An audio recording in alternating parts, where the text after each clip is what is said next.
Om Tyageshwaram Ramakrishna Saradam Matra Rupinim Vivekanandamacharyam Natva Vakshami Shuddhaye. Om Sahana Votu Sahano Bhunuktu Sahaviryam Karvavahai Tejasvinavadhitamastu Mahavidvijavahai. Om Shanti Shanti Shanti. From this Kathopanishad,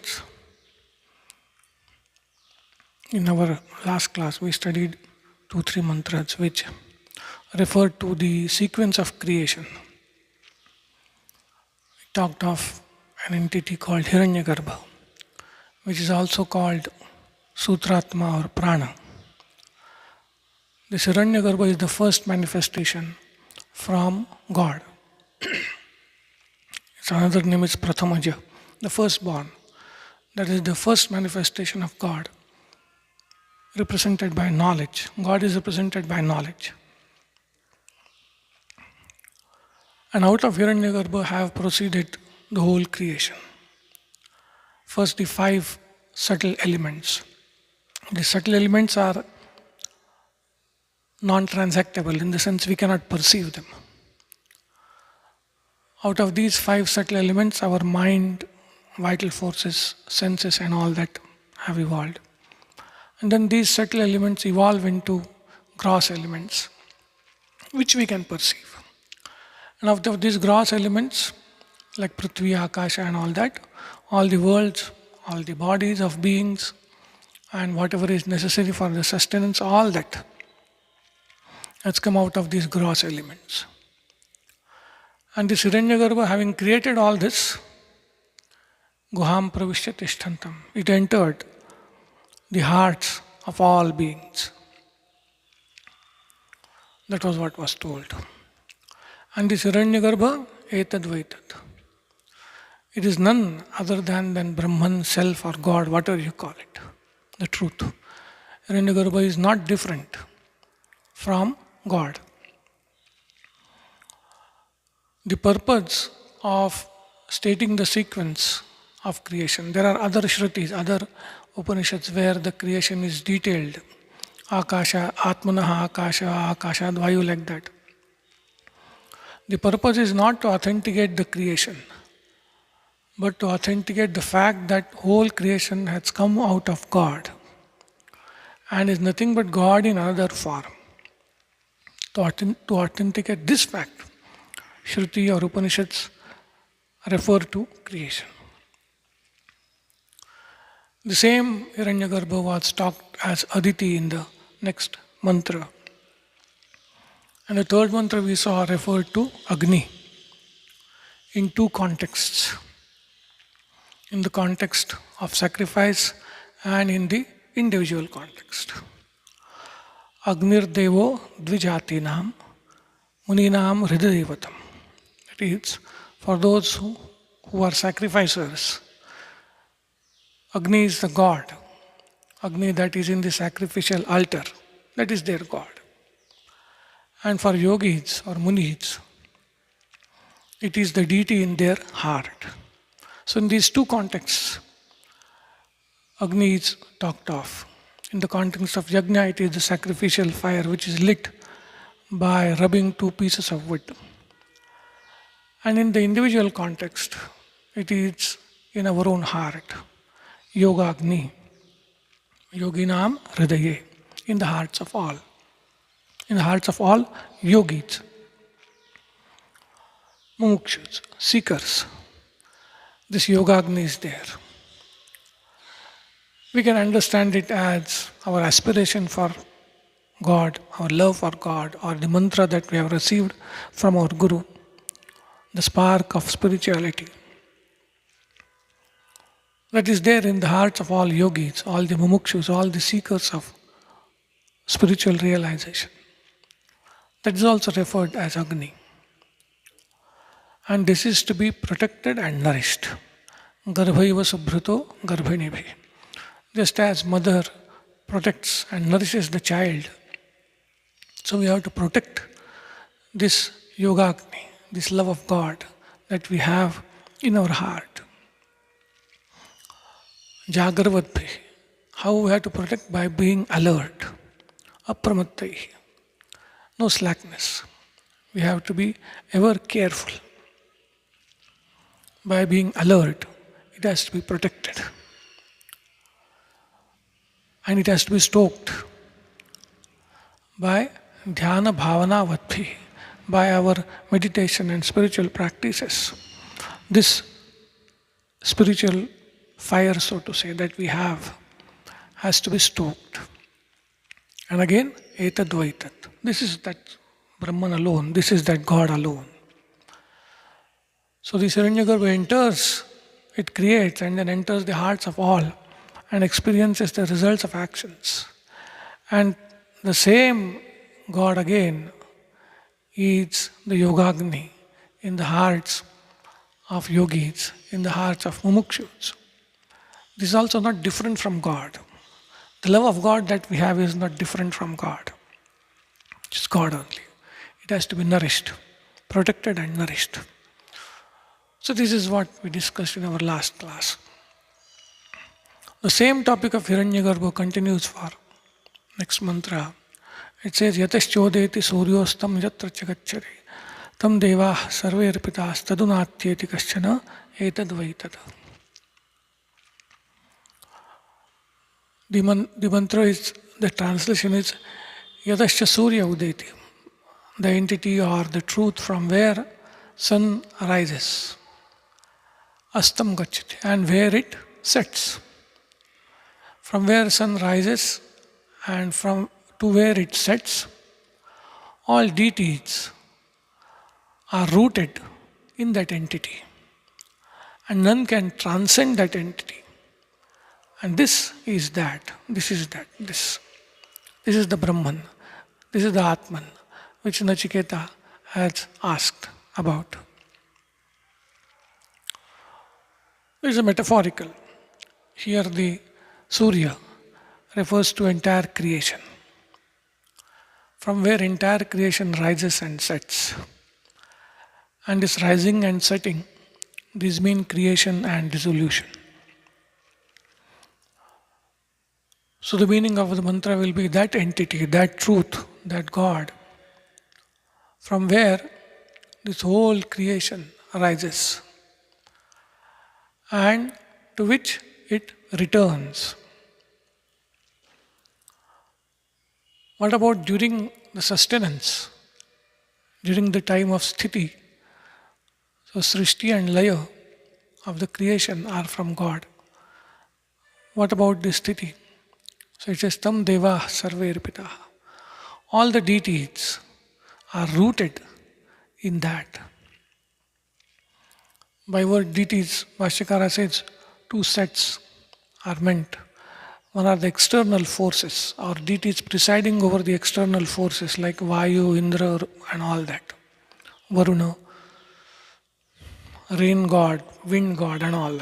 All these are rooted in that truth, in that entity, in that God. And so also are the internal deities in the individual context, our senses of knowledge. These are called deities. The word is Deva. Deva means luminous being. Our senses reveal objects to us, so they have luminosity. They have the power to illumine. And hence these senses themselves are called devas.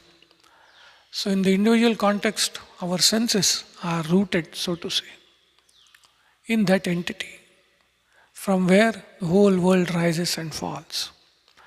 And the external forces, the deities presiding over the external forces, are also rooted in that same God, in that same truth, in that same entity. And Bhashyakara says, how? So he says, Araiva Ratanabhav. He gives an example. Like the spokes of a wheel are rooted at the center of the wheel. It's an example given. Think of a giant wheel. In fairs and all that you will see. At the periphery, at the rim of the wheel, at the rim of the wheel, we see so many things. So many types of chairs, seats, sizes, shapes. We are dazzled by it. And it keeps moving and moving. The world is like that. Giant wheel going around with so many things, people. It's dazzling. But that wheel has a center. And all, whatever is at the periphery, is connected to that center. Directly or indirectly, it is connected to that center. That center is controlling the entire giant wheel. Everything is rooted in it, and everything is controlled by that center of the wheel.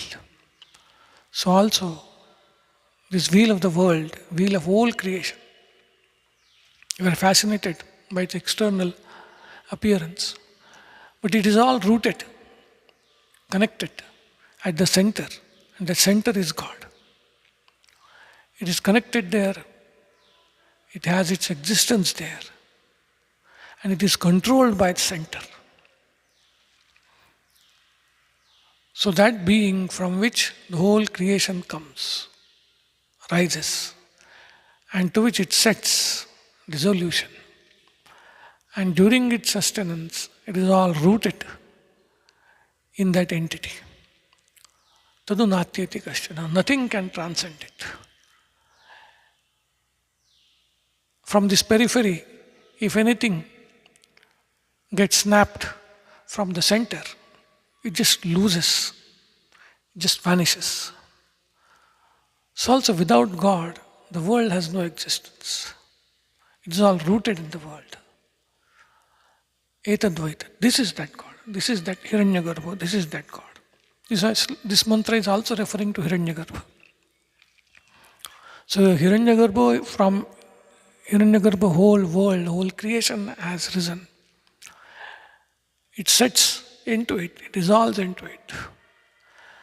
And while it exists, while it sustains, it is rooted in it. It is controlled by it. Just as the wheel is controlled at the center, at which all the spokes meet. So also God, this Hiranyagarbha, is the center of this whole universe, whole creation. And nothing can sustain unless it is in God. Without God, nothing can sustain. Tadunatyati kashna etadvidat. This is that Brahman. This is that Atman. This is God, which Nachiketa has been asking about. So this is the concept of Hiranyagarbha. Few mantras we have seen. It's born of God. It creates, enters in the hearts of all, experiences, results of actions, manifests as spiritual thirst, also sustains the whole creation, controls the whole creation. This is the concept of Hiranyagarbha. So it has entered in the hearts of all, which means we are all in our own hearts. We have in our own being that Hiranyagarbha. We are God. That is what Upanishad is trying to tell. Everyone is God. But it is difficult for us to believe this. How can I be God? I am a limited being. I have hunger, thirst, sukha, dukkha, janma, marana, all these I have. How can I be one with God? I get this doubt. Shruti wants to again emphatically tell us the truth is only one. That one God alone is manifesting in all these forms. And all these forms individually are nothing but God in their real nature. That's what Shruti tells. Next mantra, Yadeveha tadamutra yadamutra tadanviha mrityoh samrityam apnoti yaiha naneva pashyati. It says Yadeva iha, whatever is here, Tadamutra, that is there. Yadamutra, what is there, that alone is here. Yadamutra tadanviha. And yaiha naneva pashyati. Nana means multiplicity. One who sees multiplicity here, sees means one who has a firm conviction in multiplicity. What happens? Mrityosa mrityum gacchati. Such a person will go from death to death. That is, will keep on transmigrating. In this one matter, Upanishad is very clear. So long as we have firm conviction in the multiplicity of existence, we will keep transmigrating. So long as we are Bheda Darshi, one who perceives multiplicity, so long as we are such, we will have samsara. When we become Paramartha Darshi, Ishvara Darshi, when we see God, then alone this samsara will cease. That is the conclusion of the Upanishads. That is in the second line of this mantra. The first line is yet to be explained. It says whatever is here, here means in this body. And what is here? Our own self is there, individual self, which thinks that I am subject to all death and birth and I am limited, I am happy, miserable, all that. This very self, individual, in its own reality, Swatmastham, its in real nature, is Amutra, is nothing but God, there, God. So the individual self and individual selves, in their real nature, are nothing but God. And Yadamutra, what is there, that is the God. Tadanviha, that alone is manifesting here multifariously. In infinite ways, the same God is manifesting here. Vibhavyamanam. It is manifesting multifariously. So the individual in its real nature is nothing but God. And God alone is manifesting multifariously in this world, in this creation. This is the emphasis or emphatic teaching of the Upanishads. So how can I believe or how to explain this? How is it possible even? Because God is beyond death and birth, beyond hunger and thirst, beyond sukha and dukkha. Whereas I am inflicted by these three. How can these two be same? How even you can logically explain it? That question comes. For that Vedanta has an answer. It's a bit technical, but simple, in a simple way we'll try to understand. The concept of upadhis or limiting adjuncts. It is on account of limiting adjuncts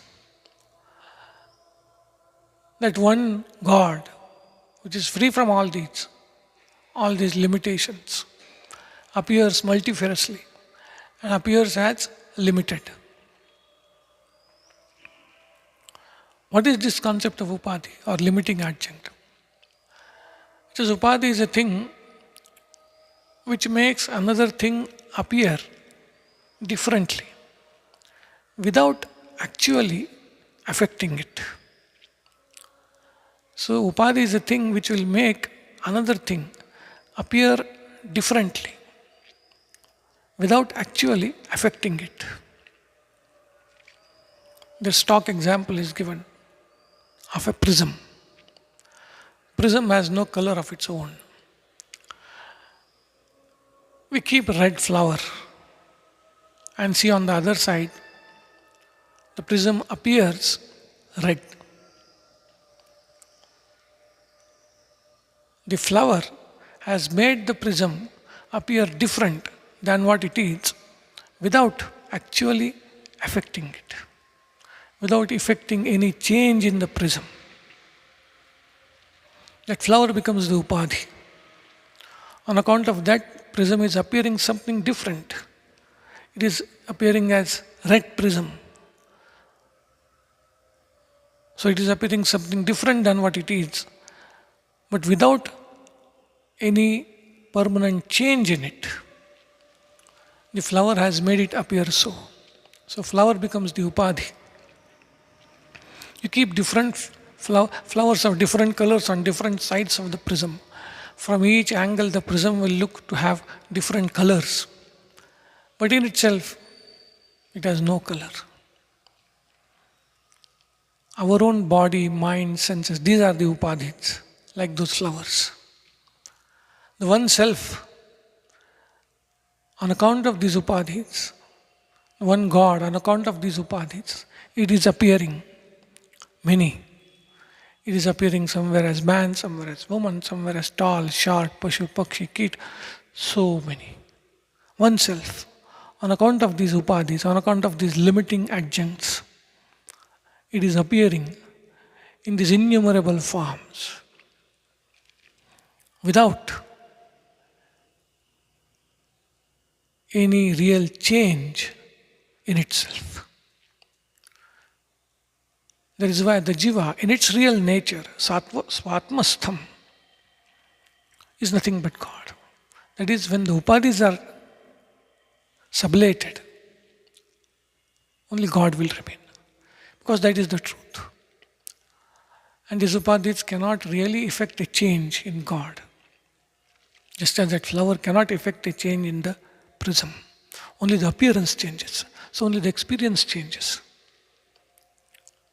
That's why we get all these ideas of our limitedness and all that. Because of the upadhis. Now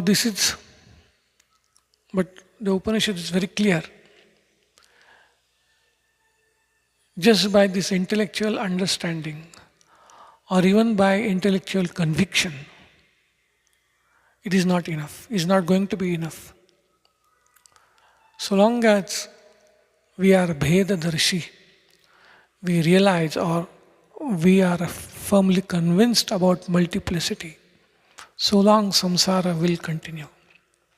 It's only the realization of the self, realization of God, which will sublate this Bheda Darshana, this seeing of multiplicity. And that realization alone can take us beyond samsara, not and never mere intellectual understanding that we have to understand. Mere intellectual understanding, intellectual conviction of unity of existence, it is not going to free us from this samsara, from this transmigration. It is only the realization which is going to take us beyond this samsara. All right. So now there is this upadhis. On account of these upadhis, we are seeing all these multiple things. This is what this mantra is telling. Yadeveha tadamutra, yadamutra tadanviha, mrityoh samrityam apnoti, yaiha naneva pashyati.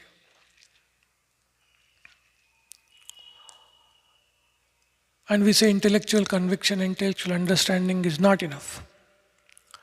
The realization has to happen.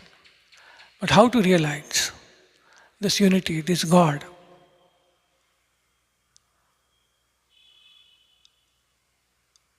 Upanishad itself tells yan manasa na manute, that which is not known by the mind. What instrument do you have apart from the mind to know things? We have no other instrument. Senses bring information to the mind, but it is only mind which knows. The only instrument we have is mind. But Shruti says, Yato vacho nivartante aprapya manasasaha, from where the mind and speech return. And we have no other instrument than mind. So Shruti says, Manase vedam aptavyam neha nanasti kinchana mrityoh samrityam gacchati yaha naneva pashyati. Same thing what Sri Ramakrishna says. We read in the Gospel.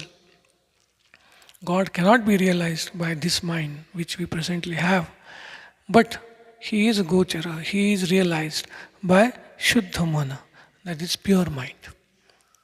So that same thing, Shruti is also telling, Manasa eva idam aptavyam. This has to be realized by mind alone. What is to be realized? Neha nanasti kinchana. There is not even iota of differentiation, of multiplicity. Who sees multiplicity will transmigrate. That is what Shruti is telling. Anyway, next class we will see. Om Shanti Shanti Shanti Hari Om Tat Sat Sri Ramakrishna Arpanamastu.